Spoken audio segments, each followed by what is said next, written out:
And you saw Clarke earlier making some coffee drinks, but if you want to try something that's maybe a little less caffeine, she may have the solution for all of you. Clarke, matcha making. Oh my gosh, wait, I love the matcha pun, Roma, so good. Also, we are making a matcha drink. No coffee involved here, but Roma, really quick, I had to show you. So Adriana has a rat terrier. I thought this sticker looked like Felix, but I started freaking out a little bit. It's so cute, but that's your baby right there. That's Ray. That's my baby. Oh, Ray, we love Ray. But we're making a matcha drink, so tell me what the first step is for this one. For sure. So we're gonna be making a lavender matcha. So we have our house-made lavender syrup. Okay.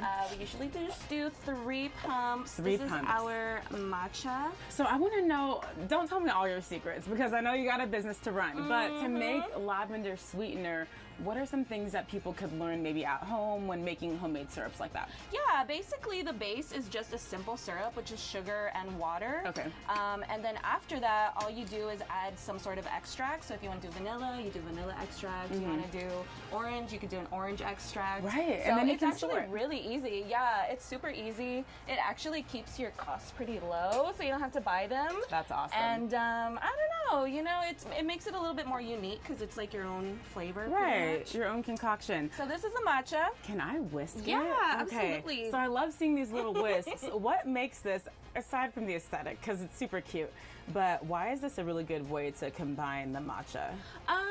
I think it's just something about the wood that really makes it like break down that little powder, and then it kind of gives it that little bubbly kind of texture. Yeah. So really you just want to get rid of all of those little clumps. Okay. Make it really nice and smooth, and then once you're done, you're gonna pour it into our little cup.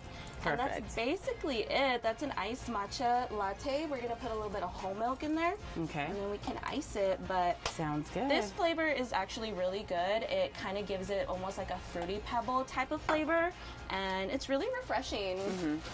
That is awesome. I love that. And you added hot water to it, so that helps break down Yes, powder absolutely. more. Don't just try to put straight cold water into powder, you guys. You will have a harder time breaking it down. That looks awesome. And then for people who are non-dairy, you also have oat milk, almond milk Absolutely. options as well. Yes. This is amazing. And so matcha, I know that there's a few benefits, but as far as a caffeine kind of a kick, is there still a little bit of caffeine in there? There is, yeah. It's not as much of caffeine as like an espresso shot, but it gives you a little kick, a little wake me up without all that caffeine in there. I like it. It's so smooth, and it has that matcha taste.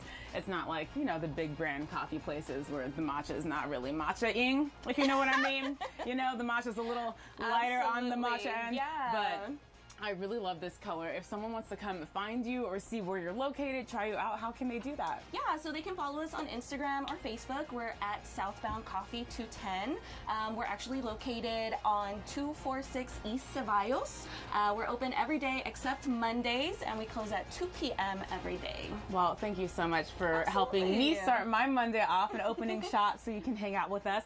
Roma, I love all the coffee drinks. I love the strawberry fields, but the matcha is pretty good. I feel like you could get down with some matcha. I agree. If you can, bring me one. And you know what? Tell her Ray is so cute. I call Felix el Rey, Felix the King. So a lot of cute stuff going on this morning.